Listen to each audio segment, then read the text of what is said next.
guysफोर माबोरै दं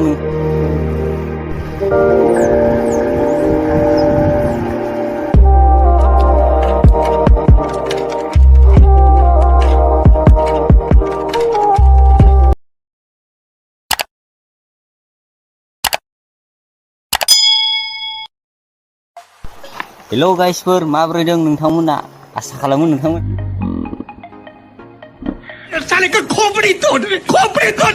मोजाङैनो दोङो आं दा दैमायाव फैदो आरो हारसिंनो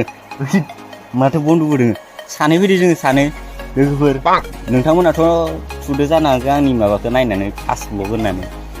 जों दा भिडिअ बानायनो फैदो दिरिङाव सानैजों है मा खारखो फाग्ला र' नोंथांमोननो दैमा खोन्थिनोसै या नै ओइ र' माबा लोगोफोर